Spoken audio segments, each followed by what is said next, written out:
कक्षा 10वीं विषय विज्ञान साइंस एक अंक के इम्पॉर्टेंट प्रश्नों को देखते हैं। ये प्रश्न का पैटर्न है सही विकल्प का उत्तर, एक वाक्य में उत्तर, खाली स्थान, सही जोड़ी, सत्य असत्य। जो भी आपके बोर्ड पेपर का पैटर्न है ये पूरा है और पूरे सिलेबस से है, इसलिए इन प्रश्नों की अच्छे से तैयारी करें। चलिए इसमें पहला प्रश्न देखते हैं और ये प्रश्न का जो प्रकार है वो सही विकल्प का चयन करें। प्रश्न है Fe2O3 प्लस 2Al और इसमें जो बनता है Al2O3 प्लस 2Fe। ऊपर दी गई अभिक्रिया किस प्रकार की है? संयोजन अभिक्रिया, द्विविस्थापन अभिक्रिया, वियोजन अभिक्रिया, विस्थापन अभिक्रिया। तो सही उत्तर है विस्थापन अभिक्रिया, क्योंकि यहाँ पर एल्युमिनियम जो है आयरन को विस्थापित करता है। अब यहाँ अगला प्रश्न है, लोहे चूर्ण पर तनु हाइड्रोक्लोरिक अम्ल डालने से क्या होता है?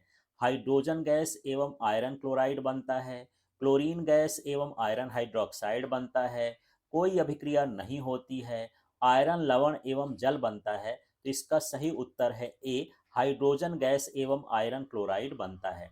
अगले प्रश्न में है, निम्न में कौन भौतिक परिवर्तन नहीं है? यहाँ खौलते पानी से जलवाष्प बनना, बर्फ का पिघलकर जल बनना, नमक का पानी में घुलना, एलपीजी का दहन। तो जो एलपीजी का दहन है ये रासायनिक अभिक्रिया है, अर्थात ये भौतिक परिवर्तन नहीं है। तो ऑप्शन डी सही है यहाँ, एलपीजी का दहन। फिर प्रश्न है, निम्न में कौन प्रक्रिया रासायनिक अभिक्रिया है?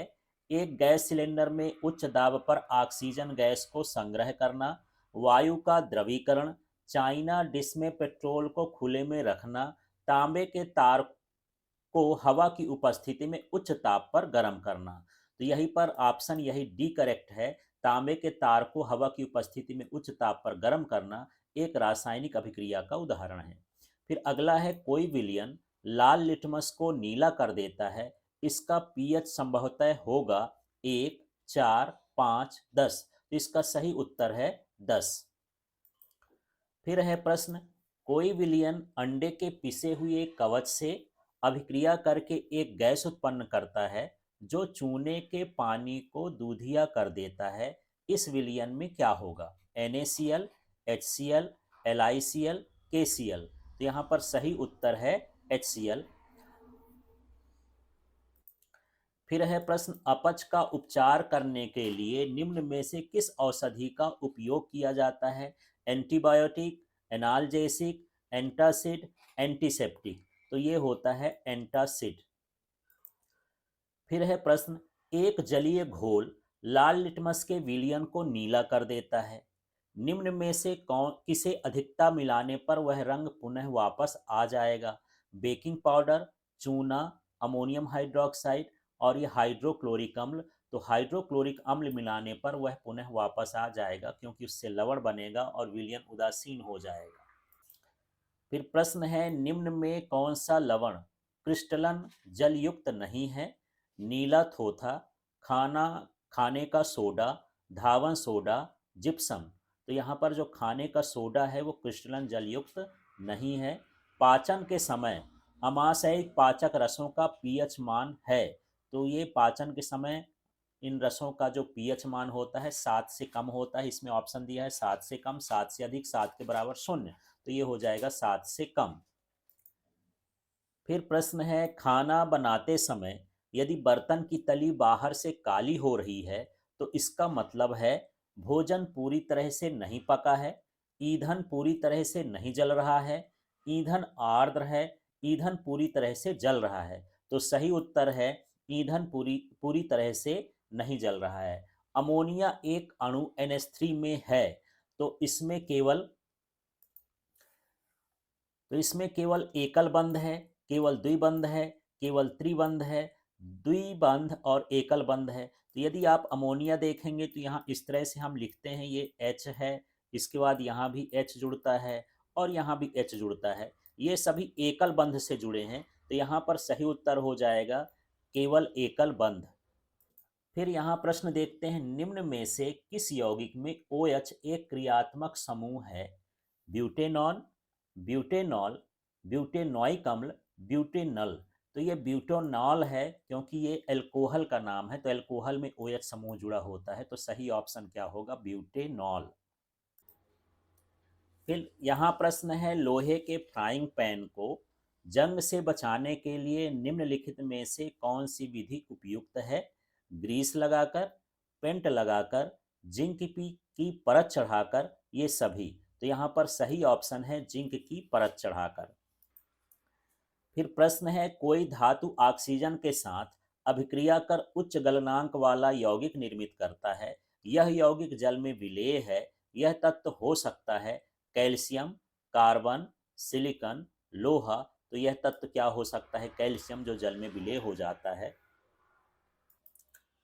अगला प्रश्न है, निम्न में कौन सा गुण प्रायः धातुओं द्वारा प्रदर्शित नहीं किया जाता है? विद्युत संचालन, ध्वनिक प्रकृति, चमकहीनता, तन्यता। तो चमकहीनता ये धातु का गुण नहीं होता, बल्कि ये चमकीली होती हैं, इसमें चमकहीनता लिखा हुआ है। अगला प्रश्न है, पतले तारों में धातुओं के खींचे जा सकने की क्षमता कहलाती है तन्यता, आघातवर्धता, ध्वनिकता, चालकता। तो इस गुण को, तार के रूप में खींचने के गुण को तन्यता कहा जाता है, तो तन्यता सही है। निम्न मिश्रातुओं में से किसमें मरकरी पारा एक अवयव की तरह होता है? Stainless steel, alnico, solder, zinc amalgam. जिनके साथ भी अमलगम लिखा हो समझ जाना चाहिए उसमें पारा मिला हुआ है, यहाँ पर ये ऑप्शन सही है, जिंक अमलगम। अब यहाँ प्रश्न देखते हैं, धातुएं क्षारकीय ऑक्साइड बनाती हैं, लेकिन निम्नलिखित में कौन सी धातु उभयधर्मी ऑक्साइड बनाती है? उभयधर्मी का मतलब जिसमें अम्लीय अम्लीय और क्षारीय गुण दोनों होते हैं। तो यहाँ ऑप्शन है Na sodium, Ca calcium, Al aluminium, Cu copper तांबा। तो यहाँ पर जो एल्युमिनियम होता है ये उभयधर्मी ऑक्साइड बनाता है। फिर प्रश्न है, सामान्यतः अधातुएं विद्युत की अचालक होती हैं, या कह सकते हैं कुचालक होती हैं, विद्युत रोधी होती हैं, लेकिन निम्नलिखित में कौन सी विद्युत की सुचालक है? हीरा, ग्रेफाइट, सल्फर, फुलेरिन। तो यहाँ पर जो ग्रेफाइट है ये विद्युत का सुचालक होता है। अब अगला प्रश्न है, तत्व एक्स XCl2 सूत्र वाला एक क्लोराइड बनाता है, जो एक ठोस है तथा जिसका गलनांक अधिक है, आवर्त सारणी में यह तत्व संभवतः होगा। तो यहाँ पर इसकी संयोजकता 2 है, तो दूसरी संयोजकता का जो तत्व होता है वो दूसरे समूह का होगा। तो चलिए इसमें ढूंढते हैं दूसरे समूह का कौन सा होगा। Sodium, magnesium, aluminium, silicon. तो यहाँ पर जो मैग्नीशियम है वो दूसरे समूह का है, वही XCl2 वाला क्लोराइड बना सकता है, इसलिए यहाँ पर उत्तर क्या हो जाएगा, बी, Mg। फिर यहाँ प्रश्न है, कौन सा हैलोजन सर्वाधिक क्रियाशील है? Bromine, chlorine, fluorine, iodine. तो यहाँ पर जो सर्वाधिक क्रियाशील है वह फ्लोरीन है, ये ऑप्शन सही है। मनुष्य में वृक्क एक तंत्र का भाग है जो संबंधित है पोषण से, श्वसन से, उत्सर्जन से, परिवहन से। तो सही उत्तर है उत्सर्जन से। अब अगले प्रश्न को देखते हैं, पादप में जाइलम उत्तरदायी है। तो ये जल का वहन, भोजन का वहन, अमीनो अम्ल का वहन, ऑक्सीजन का वहन। तो जो जाइलम होता है जल का संवहन करता है, तो ये ऑप्शन सही है, जल का वहन। स्वपोषी पोषण के लिए आवश्यक है कार्बन डाइऑक्साइड तथा जल, क्लोरोफिल, सूर्य का प्रकाश, उपयुक्त सभी। तो स्वपोषी पोषण के लिए प्रकाश संश्लेषण क्रिया होती है, जिनमें ये सभी की आवश्यकता होती है। तो इसका सही उत्तर हो जाएगा उपयुक्त सभी। अगला प्रश्न है, पाइरूवेट का विखंडन कार्बन डाइऑक्साइड, जल तथा ऊर्जा देता है, और यह क्रिया होती है कोशिका द्रव्य में, माइटोकॉन्ड्रिया में, हरित लवक में, केंद्रक में। सही उत्तर है इसका माइटोकॉन्ड्रिया। अगला प्रश्न है, अमाशय का आंतरिक स्तर की हाइड्रोक्लोरिक अम्ल से रक्षा निम्न में किसके द्वारा होती है? पेप्सिन, म्यूकस, लार एमाइलेज, पित्तरस। तो म्यूकस के द्वारा होती है। फिर प्रश्न है, भोजन नली का कौन सा भाग यकृत से पित्तरस प्राप्त करता है? अमाशय, क्षुद्रांत, बृहदांत, ग्रसिका। तो ये जो क्षुद्रांत है यही पित्तरस प्राप्त करता है यकृत से। फिर अगले प्रश्न को देखते हैं। चावल के पानी में कुछ बूंदें आयोडीन विलयन की डाली जाएं तो विलयन का रंग नीला काला हो जाता है। इससे प्रदर्शित होता है कि चावल के पानी में उपस्थित है जटिल प्रोटीन, साधारण प्रोटीन, वसा, स्टार्च। तो जो आयोडीन का टेस्ट है वो स्टार्च के लिए होता है, तो यहाँ पर सही उत्तर हो जाएगा स्टार्च। फिर प्रश्न है, निम्नलिखित में से कौन सा पादप हार्मोन है?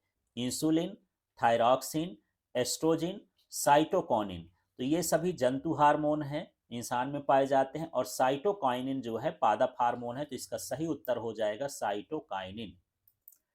फिर प्रश्न है, दो तंत्रिका कोशिका के मध्य खाली स्थान को कहते हैं? द्रुमिका, सिनेप्स, एक्सान, आवेग। तो ये कहलाता है सिनेप्स। शरीर का संतुलन निम्न द्वारा नियंत्रित होता है? Cerebrum, cerebellum, medulla, pons. तो ये शरीर का नियंत्रण सेरिबेलम से होता है। फिर यहाँ अगला प्रश्न है, मेरु रज्जु निकलती है सेरिब्रम से, मेडुला से, पोन्स से, सेरिबेलम से। तो ये जो है मेडुला से निकलती है। फिर प्रश्न है, निम्नलिखित में से कौन पादप की वृद्धि से संबंधित नहीं है? ऑक्सिन, जिबरेलिन, साइटोकाइनिन, एब्सेसिक अम्ल। तो एब्सेसिक अम्ल जो है ये पादप वृद्धि से संबंधित नहीं है। किस हार्मोन के संश्लेषण के लिए आयोडीन आवश्यक है? तो एड्रिलिन, थायरॉक्सिन, ऑक्सिन, इंसुलिन। तो सही उत्तर है थायरॉक्सिन के लिए। फिर अगले प्रश्न को देखते हैं। अलैंगिक जनन मुकुलन द्वारा होता है? अमीबा में, ईस्ट में, प्लाज्मोडियम में, लेशमानिया में। तो इसका सही उत्तर है ईस्ट में। निम्न में से कौन मानव में मादा जनन तंत्र का भाग नहीं है? अंडाशय, गर्भाशय, शुक्रवाहिनी, डिंबवाहिनी। तो शुक्रवाहिनी यहाँ पर सही उत्तर है। ये मानव मादा के जनन तंत्र का भाग नहीं है, पुरुष जनन तंत्र का भाग है। फिर अगले प्रश्न में है, पराग कोश में स्थित हैं बाह्यदल, अंडाशय, अंडप, परागकण। तो पराग कोश में होते हैं परागकण। समजात अंगों का उदाहरण है हमारा हाथ, कुत्ते के अग्रपाद, हमारे दांत, हाथी के दांत, आलू एवं घास के ऊपर भुस्तारी, और उपर्युक्त सभी। तो ये उपर्युक्त सभी समजात अंग हैं। अगला प्रश्न है, मनुष्य की एक कोशिका में गुणसूत्र पाए जाते हैं? 23 जोड़े, 24 जोड़े, 20 जोड़े, 22 जोड़े। तो 23 जोड़े पाए जाते हैं, ये सही उत्तर है। मानव नेत्र जिस भाग पर किसी वस्तु का प्रतिबिंब बनाता है वह है कॉर्निया, परितारिका, पुतली, दृष्टिपटल। तो ये दृष्टिपटल पर प्रतिबिंब बनता है। फिर प्रश्न है, सामान्य दृष्टि के वयस्क के लिए सुस्पष्ट दर्शन की अल्पतम दूरी होती है लगभग? तो ये लगभग 25 सेंटीमीटर होती है। ऑप्शन था 25 मीटर, 2.5 सेंटीमीटर, 25 सेंटीमीटर, 2.5 मीटर। तो सही उत्तर क्या होगा? 25 सेंटीमीटर। अभिनेत्र लेंस की फोकस दूरी में परिवर्तन किया जा सकता है? पुतली द्वारा, दृष्टिपटल द्वारा, पक्षमाभि द्वारा, परितारिका द्वारा। तो पक्षमाभि कोशिकाएं ही नेत्र को समंजित करती हैं। अब यहाँ अगला प्रश्न है, दूरदृष्टि दोष करने में लेंस प्रयुक्त होता है? उत्तल लेंस, अवतल लेंस, साधारण लेंस, बेलनाकार लेंस। तो दूरदृष्टि को दूर करने के लिए उत्तल लेंस का प्रयोग होता है। प्रतिरोध का मात्रक है एम्पियर, वाट, ओम, वोल्ट। सही उत्तर होगा ओम। फिर प्रश्न है, विद्युत धारा का एसआई मात्रक है? जूल, एम्पियर, वोल्ट, वाट। इसमें सही उत्तर है एम्पियर। विद्युत शक्ति का अंतरराष्ट्रीय पद्धति में मात्रक है? तो यहाँ विद्युत है, वहाँ विद्युत था, यहाँ विद्युत शक्ति है, आपको ध्यान देना है। अश्व शक्ति, वाट, किलोवाट घंटा, ये सभी। तो यहाँ विद्युत शक्ति का जो मात्रक होता है वो क्या होता है? वाट। अगला प्रश्न है, विभवांतर का मात्रक है? एम्पियर, वोल्ट, ओम, वाट। तो विभवांतर का मात्रक होता है वोल्ट। चलिए अब प्रश्न को समझते हैं। निम्नलिखित में से कौन किसी लंबे विद्युतवाही तार के निकट चुंबकीय क्षेत्र का सही वर्णन करता है? चुंबकीय क्षेत्र की क्षेत्र रेखाएं तार के लंबवत होती हैं। चुंबकीय क्षेत्र की क्षेत्र रेखाएं तार के समांतर होती हैं। चुंबकीय क्षेत्र की क्षेत्र रेखाएं अरीय होती हैं जिनका उद्भव तार से होता है। चुंबकीय क्षेत्र की सकेंद्रीय क्षेत्र रेखाओं का केंद्र तार होता है। तो यहीं पर ये ऑप्शन सही है कि ये चुंबकीय क्षेत्र की सकेंद्रीय क्षेत्र रेखाओं का केंद्र तार होता है, क्योंकि जब हम तार में धारा प्रवाहित करते हैं इस तरह से, तो इस तरह से यहाँ पर जो चुंबकीय क्षेत्र होता है वृत्ताकार होता है, इसका मतलब सबका केंद्र जो है वो क्या है, तार है। अब अगले प्रश्न को देखते हैं। विद्युत चुम्बकीय प्रेरण की परिघटना किसी वस्तु को आवेशित करने की प्रक्रिया है। किसी कुंडली में विद्युत धारा प्रवाहित होने के कारण चुंबकीय क्षेत्र उत्पन्न करने की प्रक्रिया है। कुंडली तथा चुंबक के बीच आपेक्षिक गति के कारण कुंडली में प्रेरित विद्युत धारा उत्पन्न करना है। किसी विद्युत मोटर की कुंडली घूर्णन कराने की प्रक्रिया है। तो यहाँ पर यह ऑप्शन सही है, सी, कुंडली तथा चुंबक के बीच आपेक्षिक गति के कारण कुंडली में प्रेरित विद्युत धारा उत्पन्न करना है। अगला प्रश्न देखिए, विद्युत धारा को उत्पन्न करने वाली युक्ति क्या है। यहाँ पर जनित्र है, गैल्वेनोमीटर है, अमीटर है, मोटर है। तो यहाँ पर जो जनित्र है वो विद्युत धारा उत्पन्न करने की युक्ति होती है, जिसको जनरेटर भी हम कहते हैं। अब अगले प्रश्न में है, उपकरणों को विद्युत आघात से बचाने वाली युक्ति है जनित्र, मोटर, फ्यूज, धारा नियंत्रक। तो यहाँ पर सही उत्तर क्या है, फ्यूज। निम्न में अनवीकरणीय ऊर्जा स्रोत हैं लकड़ी, सूर्य, जीवाश्म ईंधन, पवन। तो यहाँ पर ये जो अनवीकरणीय ऊर्जा स्रोत है वो है जीवाश्म ईंधन, बाकी सब नवीकरणीय स्रोत हैं। अगले प्रश्न में है, प्रत्यक्ष या अप्रत्यक्ष रूप से प्रमुखतः ऊर्जा का स्रोत है जल, सूर्य, यूरेनियम, जीवाश्म ईंधन। तो यहाँ सही उत्तर है सूर्य। निम्न में से कौन आहार श्रृंखला निर्माण करते हैं, घास, गेहूं तथा आम, घास, बकरी तथा मानव, बलरी, गाय तथा हाथी, घास, मछली तथा बकरी। तो यहाँ पर सही उत्तर है, घास को बकरी खाती है, बकरी को मानव भी खा लेते हैं। तो घास, बकरी, मानव जो भी इसमें क्रम दिया है उसके हिसाब से हमको बोलना है। ये ऑप्शन सही है। अगला है, निम्न में से कौन पर्यावरण मित्र व्यवहार कहलाते हैं। बाजार जाते समय सामान के लिए कपड़े का थैला ले जाना, कार्य समाप्त हो जाने पर लाइट, बल्ब तथा पंखे का स्विच बंद करना, माँ द्वारा स्कूटर से विद्यालय छोड़ने की बजाय तुम्हारा विद्यालय तक पैदल जाना, उपयुक्त सभी। तो ये सभी जो व्यवहार हैं ये पर्यावरण मित्र व्यवहार हैं।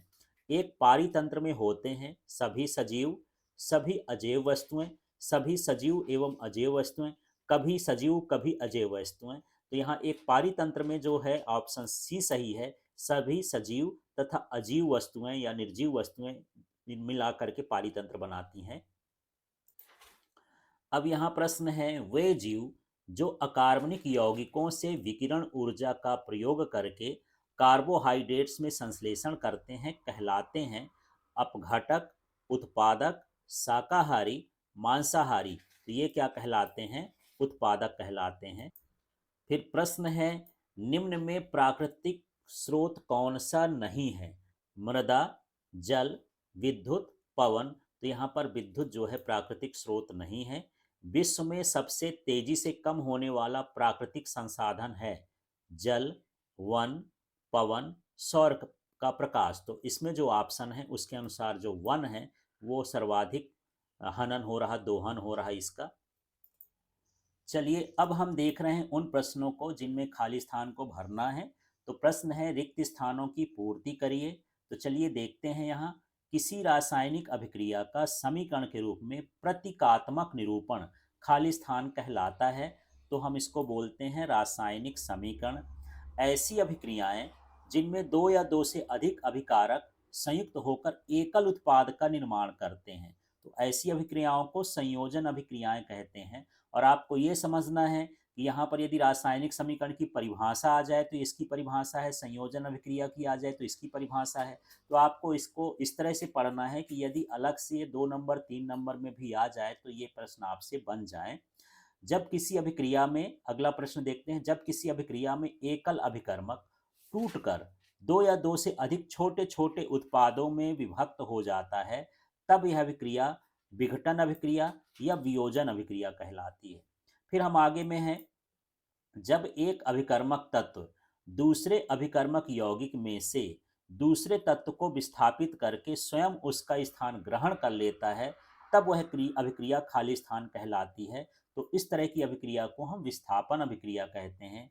फिर है, वे अभिक्रियाएं जिनमें अभिकारकों के बीच आयनों का आदान प्रदान होता है, खाली स्थान कहलाती हैं। तो ऐसी अभिक्रियाओं को द्विविस्थापन अभिक्रियाएं कहते हैं। फिर देखते हैं, प्रश्न है, वे अभिक्रियाएं जिनमें उत्पाद के साथ साथ ऊष्मा भी उत्पन्न होती है, उन्हें खाली स्थान अभिक्रियाएं कहती हैं। तो इस अभिक्रियाओं को हम क्या कहते हैं? ऊष्मा छेपी अभिक्रियाएं।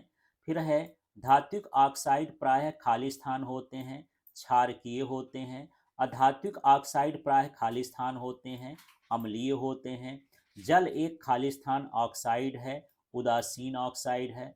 अम्ल नीले लिटमस पत्र को खाली स्थान कर देते हैं, लाल कर देते हैं। क्षारक लाल लिटमस पत्र को खाली स्थान कर देते हैं, नीला कर देते हैं। कार्बन की संयोजकता खाली स्थान है, 4 है। कार्बन खाली स्थान में श्रृंखलन की क्षमता अधिक होती है, तो कार्बन में श्रृंखलन की क्षमता अधिक होती है। सिरका में खाली स्थान अम्ल होता है, एसिटिक अम्ल होता है। शराब वाइन में खाली स्थान होता है, एथिल अल्कोहल होता है। खाली स्थान यौगिकों में समवायता का गुण पाया जाता है, कार्बनिक यौगिकों में। धातुएं प्राय ऊष्मा एवं विद्युत की खाली स्थान होती हैं, सुचालक होती हैं। अब चलिए आगे वाले प्रश्नों को देखते हैं। आघात वर्धनीयता एवं तन्यता खाली स्थानों का प्रमुख गुण है। तो ये धातुओं का। भंगुरता प्राय खाली स्थानों का प्रमुख गुण है, तो यह धातुओं का होता है। अधातुएं प्राय विद्युत की खाली स्थान होती हैं, अचालक, कुचालक या विद्युत रोधी आप इसमें से भर सकते हैं। खाली स्थान का उपयोग थर्मामीटर एवं बैरोमीटर बनाने में किया जाता है, तो ये पारा का उपयोग किया जाता है, पारा धातु का। मैंडलीफ के अनुसार, आवर्त नियम के अनुसार तत्वों के भौतिक एवं रासायनिक गुण उनके खाली स्थान के आवर्ती फलन होते हैं। ये परमाणु द्रव्यमान के आवर्ती फलन होते हैं, ये मैंडलीफ के अनुसार था। फिर अब देख लेते हैं फिर से, अगला प्रश्न है, आधुनिक आवर्त नियम के अनुसार तत्वों के भौतिक एवं रासायनिक गुण खाली स्थान के आवर्ती फलन होते हैं, तो ये परमाणु क्रमांक के होते हैं। तो देख लीजिए, मैंडलीफ में हमको परमाणु द्रव्यमान भरना है और आधुनिक आवर्त नियम में हमको परमाणु क्रमांक भरना है। दीर्घ रूप आवर्त सारणी को खाली स्थान आवर्त सारणी कहते हैं, तो ये आधुनिक आवर्त सारणी कहलाती है। आवर्त सारणी में ऊर्ध्वाधर स्तंभ खाली स्थान कहलाते हैं, उन्हें समूह कहा जाता है। आवर्त सारणी में क्षैतिज पंक्तियां खाली स्थान कहलाती हैं, आवर्त कहलाती हैं। आधुनिक आवर्त सारणी में खाली स्थान समूह होते हैं, 18 समूह होते हैं। वे सभी प्रक्रम जो सम्मिलित रूप से अनुरक्षण का कार्य करते हैं, खाली स्थान कहलाते हैं, ये जैव प्रक्रम कहलाते हैं। फिर यहाँ देखते हैं, ऊर्जा के स्रोत भोजन को बाहर से शरीर के अंदर ग्रहण करना खाली स्थान कहलाता है, पोषण कहलाता है। ऊर्जा के स्रोत को अंदर ग्रहण करना, शरीर के बाहर से ऑक्सीजन का ग्रहण करना तथा कोशिकीय आवश्यकता अनुसार खाद्य स्रोत के विघटन में उसका उपयोग करना खाली स्थान कहलाता है। तो यह क्रिया श्वसन कहलाती है, ऑक्सीजन को लेकर के खाद्य को विघटित करने की। भोजन तथा ऑक्सीजन को शरीर के अंदर एक स्थान से दूसरे स्थान तक ले जाने वाला प्रक्रम खाली स्थान कहलाता है, इसे हम संवहन कहते हैं। शरीर में उपस्थित अपशिष्ट हानिकारक एवं विषैले पदार्थों का शरीर से बाहर निकलने का प्रक्रम खाली स्थान कहलाता है, तो ये उत्सर्जन है। हमारे शरीर में नियंत्रण एवं समन्वय का कार्य खाली स्थान द्वारा होता है, तंत्रिका तंत्र द्वारा तथा हार्मोन द्वारा होता है। तंत्रिका तंत्र हमारी खाली स्थान द्वारा सूचनाएं प्राप्त करता है तथा हमारी खाली स्थान द्वारा क्रिया करता है। तो ज्ञानेंद्रियों द्वारा सूचनाओं को प्राप्त करता है और पेशियों द्वारा उसकी क्रिया करता है। तंत्रिका तंत्र की प्रमुख इकाई क्या है? तो ये होता है न्यूरॉन या तंत्रिका कोशिका। रासायनिक समन्वय खाली स्थान द्वारा किया जाता है, तो ये हार्मोन द्वारा किया जाता है। अगला है पौधों में केवल खाली स्थान समन्वय स्थापित होता है, तो केवल रासायनिक है यहाँ। मनुष्य में वृषण खाली स्थान में पाए जाते हैं, वृषण कोष में पाए जाते हैं। वृषण में खाली स्थान जनन होता है, लैंगिक। मनुष्य में खाली स्थान जनन होता है, लैंगिक जनन होता है। अपुष्पी पादपों में खाली स्थान जनन होता है, तो जिसमें पुष्प ही नहीं है वो अलैंगिक जनन होता है उसमें। मादा और गर्भस्थ शिशु के बीच जैविक संबंध बनाने स्थापित करने वाला ऊतक कौन सा है? ये प्लेसेंटा कहलाता है, इसको अपरा भी कहा जाता है। नर युग्मक एवं मादा युग्मक के संलयन की क्रिया खाली स्थान कहलाती है, ये निषेचन कहलाती है। पीढ़ी दर पीढ़ी विभिन्न लक्षणों का संचरण खाली स्थान कहलाता है, आनुवांशिकता कहलाती है। पीढ़ी दर पीढ़ी संचारित होने वाले लक्षण खाली स्थान कहलाते हैं, आनुवांशिक लक्षण कहलाते हैं। आनुवांशिकता का अध्ययन खाली स्थान कहलाता है, आनुवांशिकी कहलाता है।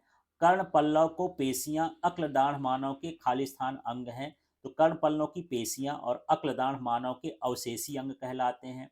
प्राणी अपने भ्रूणी परिवर्धन में अपने पूर्वजों की खाली स्थान अवस्थाओं को दोहराते हैं, भ्रूणी अवस्थाओं को दोहराते हैं। मेंडल ने खाली स्थान के नियमों का प्रतिपादन किया, तो वंशागति के नियमों का प्रतिपादन किया।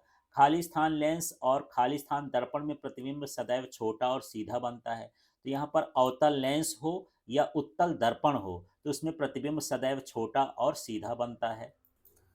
अब यहाँ पर देख लेते हैं, अगला प्रश्न है यहाँ, म्यू बराबर sine i upon sine r कहलाता है, तो ये स्नेल का नियम है। सीधा एवं बड़ा प्रतिबिंब बनता है खाली स्थान और खाली स्थान से, खाली स्थान दर्पण से, खाली स्थान लेंस से। तो अवतल दर्पण से अथवा उत्तल लेंस से प्रतिबिंब की ऊंचाई और बिंब की ऊंचाई का अनुपात खाली स्थान कहलाता है। जिसको आवर्धन क्षमता कह सकते हैं, रेखीय आवर्धन भी कह सकते हैं, आवर्धन भी कह सकते हैं। उत्तल लेंस की क्षमता खाली स्थान तथा अवतल लेंस की क्षमता खाली स्थान होती है। तो उत्तल लेंस की धनात्मक होती है क्योंकि इसकी फोकस दूरी धनात्मक होती है, अवतल लेंस की क्षमता ऋणात्मक होती है क्योंकि इसकी फोकस दूरी ऋणात्मक होती है। पृथ्वी के चुंबकीय क्षेत्र में खींची गई क्षेत्र रेखाएं खाली स्थान होती हैं, तो ये परस्पर समांतर होती हैं।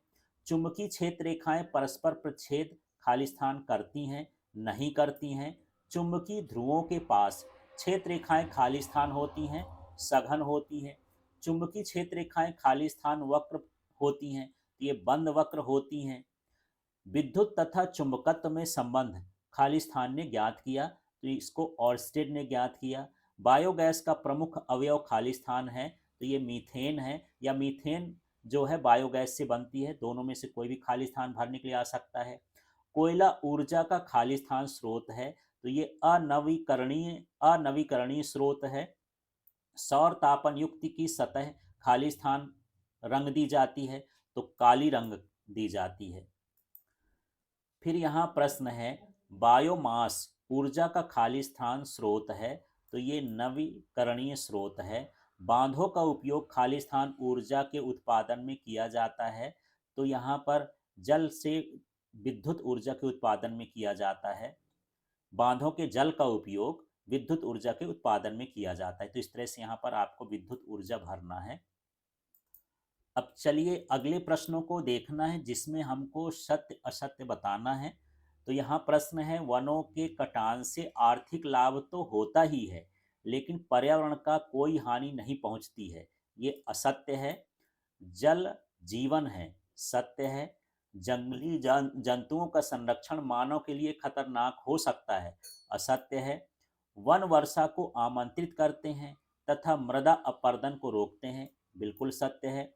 बांधों से पर्यावरण की कोई हानि नहीं होती है, असत्य है। CH3OH एक क्षार है चूंकि इसमें OH उपलब्ध है, असत्य है। मेथिल ऑरेंज एवं फिनॉल्फ्थलीन संश्लेषित अम्ल क्षार सूचक होते हैं, सत्य है। NH3 एक अम्ल है क्योंकि इसमें H उपलब्ध है, असत्य है, ये क्षार होता है। लिटमस एक प्राकृतिक अम्ल क्षार सूचक है, सत्य है। CO एक अम्लीय ऑक्साइड है। तो यहाँ फिर से प्रश्न, कार्बन मोनोऑक्साइड CO एक अम्लीय ऑक्साइड है, असत्य है, यह उदासीन होता है, नामली होता है, ना क्षारीय होता है।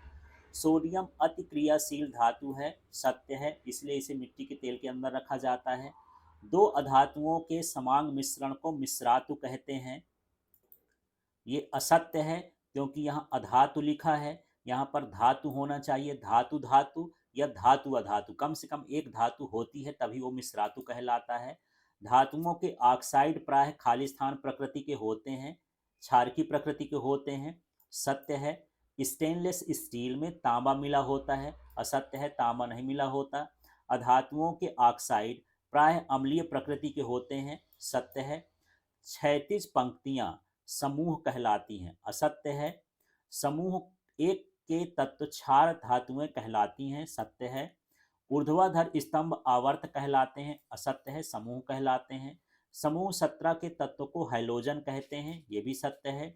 समूह 2 के तत्व को मुद्रा धातुएं कहते हैं, असत्य है। मनुष्य में दोहरा परिसंचरण तंत्र होता है, सत्य है।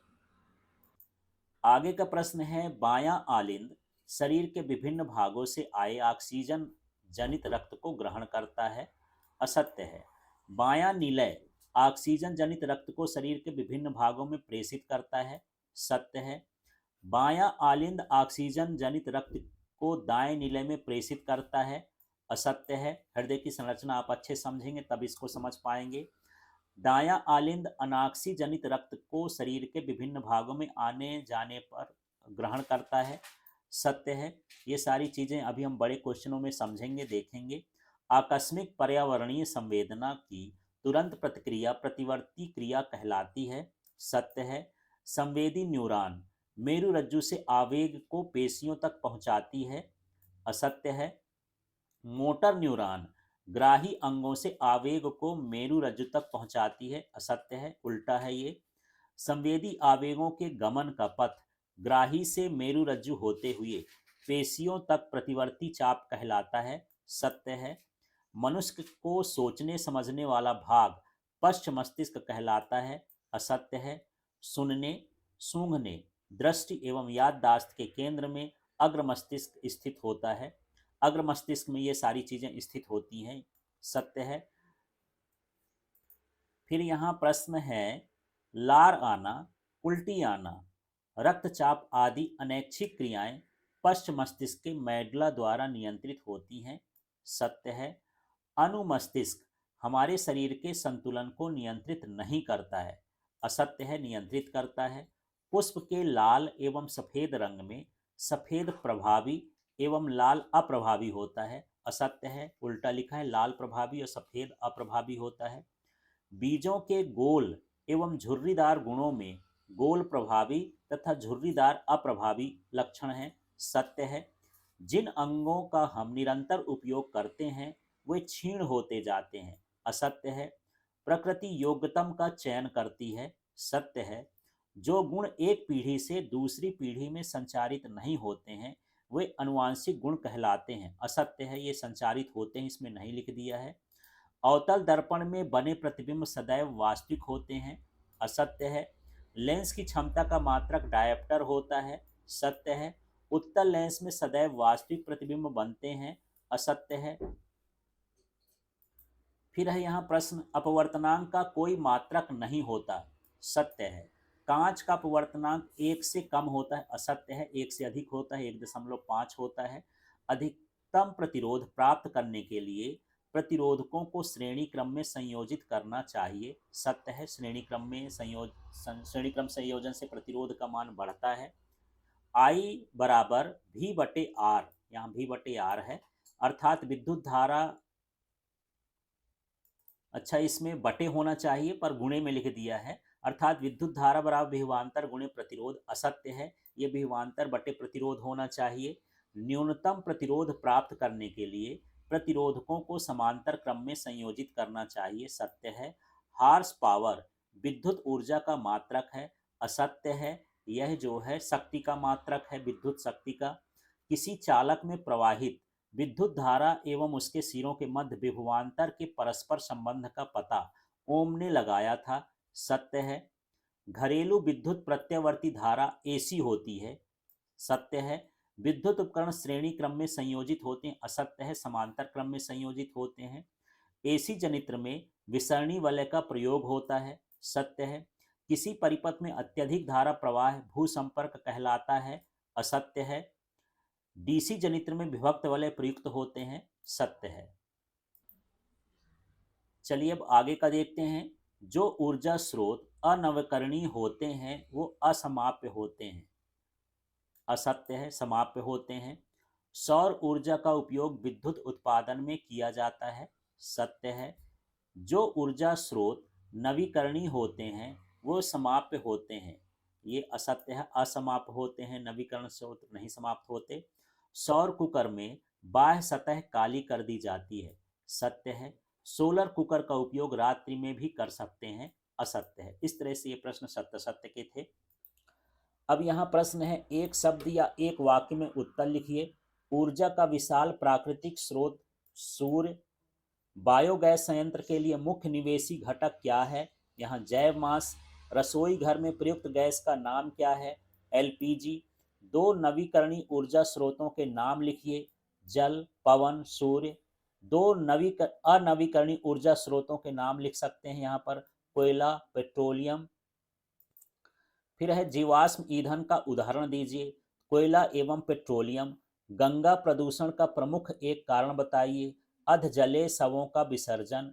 बंगाल के उस वन का नाम क्या है जिसको संरक्षित सर्वश्रेष्ठ वन माना जाता है? तो ये है आराबाड़ी साल वन। अमृता देवी बिश्नोई राष्ट्रीय पुरस्कार की व्यवस्था किस कार्य के लिए की गई? ये जीव संरक्षण के लिए की गई।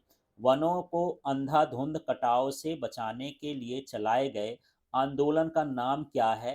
तो ये चिपको आंदोलन है। जब किसी यौगिक से ऑक्सीजन संयुक्त होती है तब यह अभिक्रिया क्या कहलाती है? तो यहाँ पर ऑक्सीजन जब जुड़ती है तो हम उसको उपचयन कहते हैं। फिर प्रश्न है, जब किसी यौगिक से ऑक्सीजन की क्षति होती है तब यह अभिक्रिया क्या कहलाती है? तो यह अपचयन कहलाता है, ऑक्सीजन का निकलना। दो विलयनों को मिलाने पर एक अविलेय पदार्थ बनता है, उस अभिक्रिया को क्या कहते हैं? तो ये कहलाता है अवक्षेपण।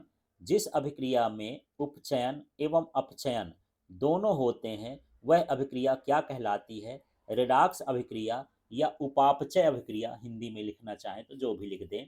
लोहे पर जंग लगना किस प्रकार की अभिक्रिया है? तो एक ये संक्षारण अभिक्रिया है। CaOCl2 का प्रचलित नाम क्या है? तो इसको विरंजक चूर्ण कहते हैं या ब्लीचिंग पाउडर कहा जाता है। शुद्ध जल के पीएच का मान कितना होता है? 7 होता है। फिर यहाँ प्रश्न है, अम्लों के पीएच मान की परिसर क्या है? तो 7 से कम। क्षारों के पीएच मान की परिसर क्या है? 7 से अधिक। प्रबल अम्ल एवं प्रबल क्षार से बने लवण की प्रकृति होगी उदासीन। प्रबल अम्ल एवं दुर्बल क्षार से बने लवण की प्रकृति होगी अम्लीय। दुर्बल अम्ल एवं प्रबल क्षार से बने लवण की प्रकृति होगी क्षारीय। जो प्रबल होगा वही गुण दर्शाएगा। अम्ल एवं क्षार की अभिक्रिया से क्या बनता है? लवण और जल बनता है। फिर है प्रश्न, अम्ल धात्विक कार्बोनेटों से अभिक्रिया करके कौन सी गैस निकालते हैं? कार्बन डाइऑक्साइड गैस निकालते हैं। प्राय तनु अम्ल कुछ धातुओं से अभिक्रिया करके कौन सी रंगहीन गैस निकालते हैं? ये हाइड्रोजन गैस। अम्ल एवं क्षारों की अभिक्रिया को क्या कहते हैं? उदासीनीकरण। जो धातुएं कठोर सतह से टकराने पर ध्वनि उत्पन्न करती हैं उन्हें क्या कहते हैं? ध्वनिक या सोनोरस। धातुओं की सतह चमकदार होती है, यह गुण क्या कहलाता है? धात्विक चमक। पारे की मिश्रातु को क्या कहते हैं? अमलगम। अयस्कों में उपस्थित मिट्टी एवं रेत की अशुद्धियां क्या कहलाती हैं?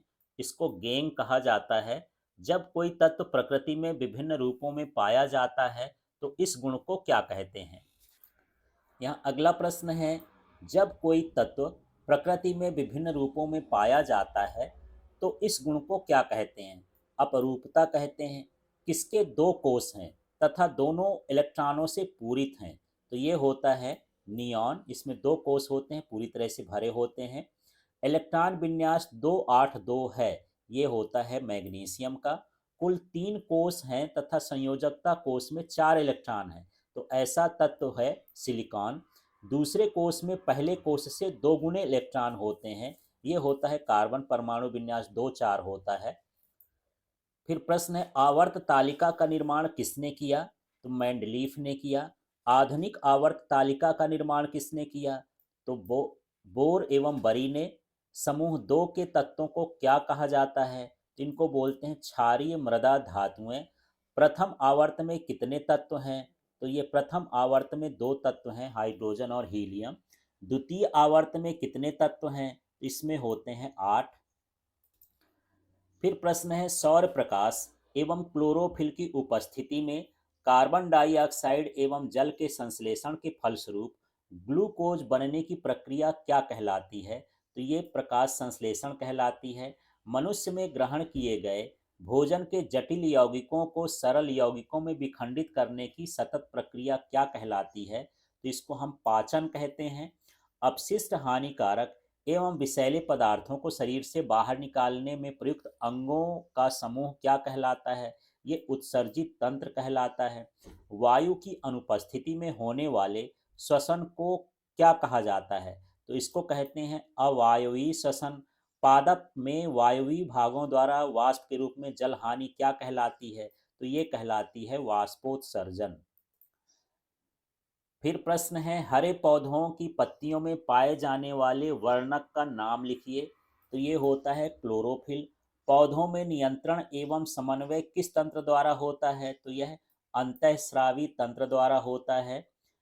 कशेरुकी जंतुओं में किन तंत्रों द्वारा नियंत्रण समन्वय होता है? तो तंत्रिका तंत्र एवं अंतःस्रावी तंत्र द्वारा।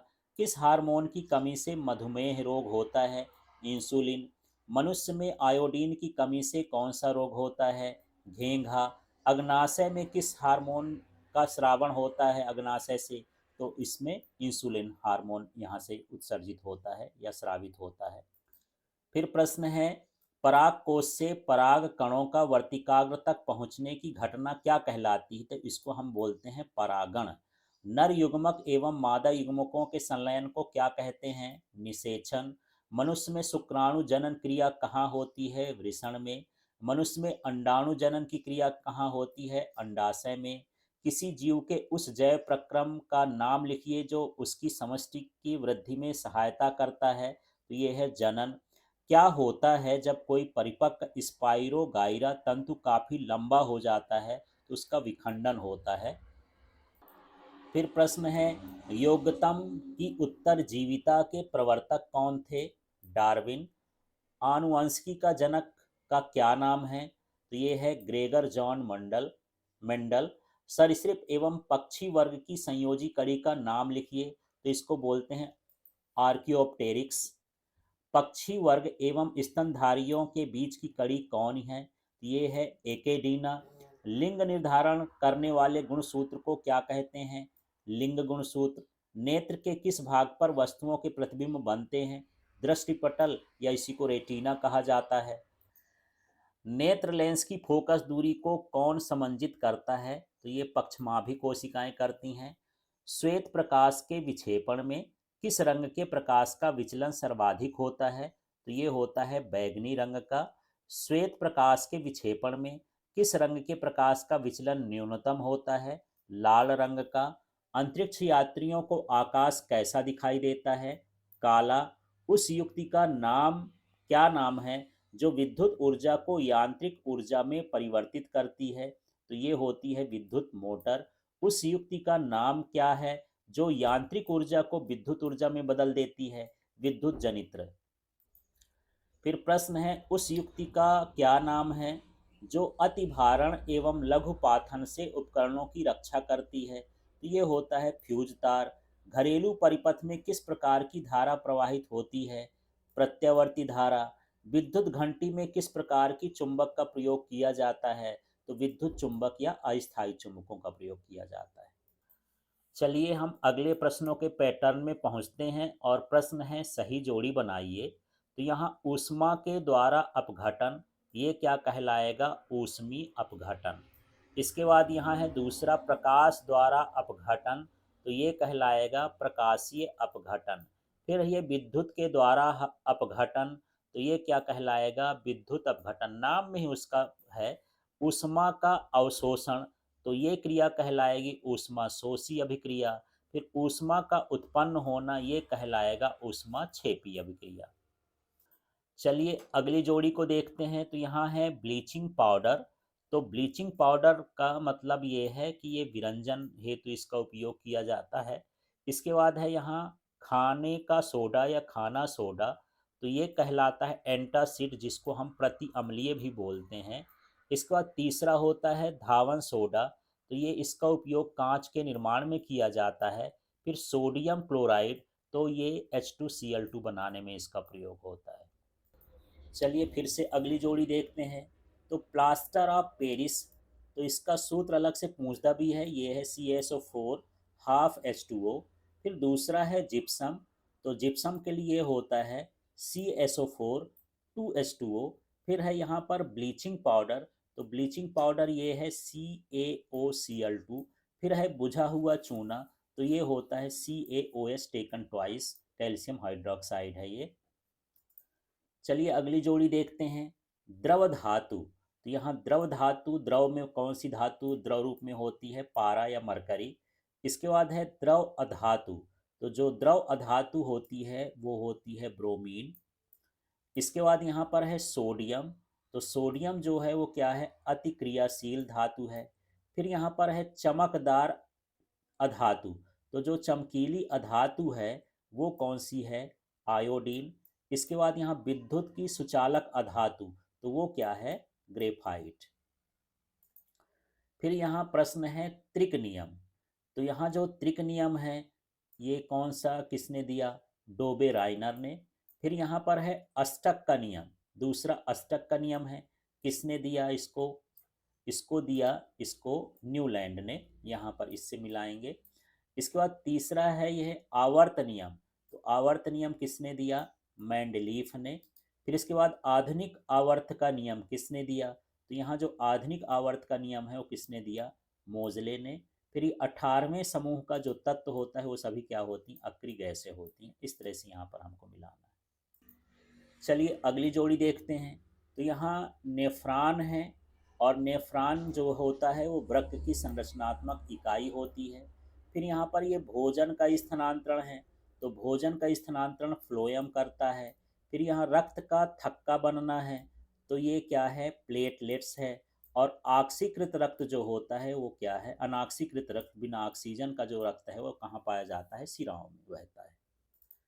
फिर यहाँ प्रश्न है नर युग्मक। तो नर युग्मक ये कहाँ तैयार होते हैं? शुक्राणु में। फिर यहाँ पर है मादा युग्मक। तो ये मादा युग्मक कहाँ बनता है? अंडाणु में। फिर पादप का लैंगिक भाग। तो जो पादप का लैंगिक भाग भाग है वो क्या कहलाता है? पुष्प कहलाता है। फिर यह है अलैंगिक जनन। तो ये क्या हो गया? कलिका कायन। इसके बाद यहाँ है स्वपरागण। तो स्वपरागण किस में होता है? द्विलिंगी पुष्पों में। अब यहाँ फिर से अगली जोड़ी देखते हैं, आनुवांशिकी के जनक। तो आनुवांशिकी के जनक कौन है? ये हैं ग्रेगर जॉन मेंडल। प्राकृतिक चयन का सिद्धांत। तो प्राकृतिक चयन का सिद्धांत किसने दिया? डार्विन ने। फिर है ये उपार्जित लक्षणों की वंशागति। तो इसको किसने दिया? लैमार्कवाद ने। और समजात अंग, तो ये हमारे हाथ एवं कुत्ते के अग्रपात। फिर यह है आनुवंशिक लक्षणों के वाहक, ये क्या होते हैं? जीन्स होते हैं। तो यहाँ इस तरह से भरना है। आप इनसे भी उत्तर देख सकते हैं, यहाँ नीचे उत्तर लिखा है, यदि लाइन आपको समझ में नहीं आए तो। चलिए अब हम अगला वाला देखते हैं। इसमें है विद्युत ऊर्जा का मात्रक। तो जो विद्युत ऊर्जा का मात्रक है वो इसमें जो है ये है किलोवाट घंटा, KWH। फिर ये विद्युत सामर्थ्य का मात्रक, मतलब विद्युत शक्ति का मात्रक। तो ये विद्युत शक्ति का मात्रक वाट है, तो इसमें किलोवाट लिखा है तो ये किलोवाट हो गया। फिर यह प्रतिरोधकता का मात्रक। तो प्रतिरोधकता का जो मात्रक होता है ये होता है ओम मीटर। इसके बाद यहाँ विद्युत धारा का मात्रक। तो विद्युत धारा का मात्रक तो वैसे एम्पियर होता है, लेकिन इसमें एम्पियर नहीं दिया है, तो इसको कूलाम प्रति सेकेंड भी लिखते हैं, क्योंकि आवेश प्रवाह की दर को धारा कहते हैं। तो Q/T के हिसाब से कूलाम बटे सेकेंड हो गया। फिर विभवांतर का मापन। तो हम विभवांतर का मापन वोल्ट मीटर से करते हैं। तो इस तरह से इसकी जोड़ी मिलाना है। अब चलिए इसमें अगली जोड़ी देखते हैं, कोयला, पेट्रोलियम आदि। तो ये क्या कहलाएंगे? जीवाश्म ईंधन है। इसके बाद यहाँ पर देख लीजिए, मीथेन, CO2 एवं H2S का मिश्रण। तो ये जो इसका मिश्रण होता है ये क्या है? बायोगैस है। इसके बाद यहाँ पर सौर तापन युक्ति। तो जो सौर तापन युक्ति है वो है सौर कुकर। इसके बाद यहाँ पर है प्रदूषण रहित ऊर्जा। तो जो प्रदूषण रहित ऊर्जा है उसका स्रोत क्या होता है? सौर ऊर्जा। फिर यहाँ पर है जीवाश्म ईंधन। तो जो जीवाश्म ईंधन है वो समाप्य ऊर्जा स्रोत है, ये कभी ना कभी समाप्त हो जाएंगे। तो इस तरह से ये एक अंक के प्रश्न थे, पूरे पैटर्न में है, लेकिन इन प्रश्नों को ये भी समझना है कि जो जोड़ी वाला प्रश्न है वो खाली स्थान में आ सकता है, सत्य सत्य में आ सकता है, और वो विकल्प में भी आ सकता है, माने सब एक दूसरे में बदल बदल कर भी आ सकते हैं। इसलिए इसको इस तरह से पढ़ना है कि किसी भी पैटर्न में आए आपसे बन जाए। तो आप तैयारी करिए, इसको प्रैक्टिस करिए, शेयर करिए और चैनल को सब्सक्राइब करिए। Thank you.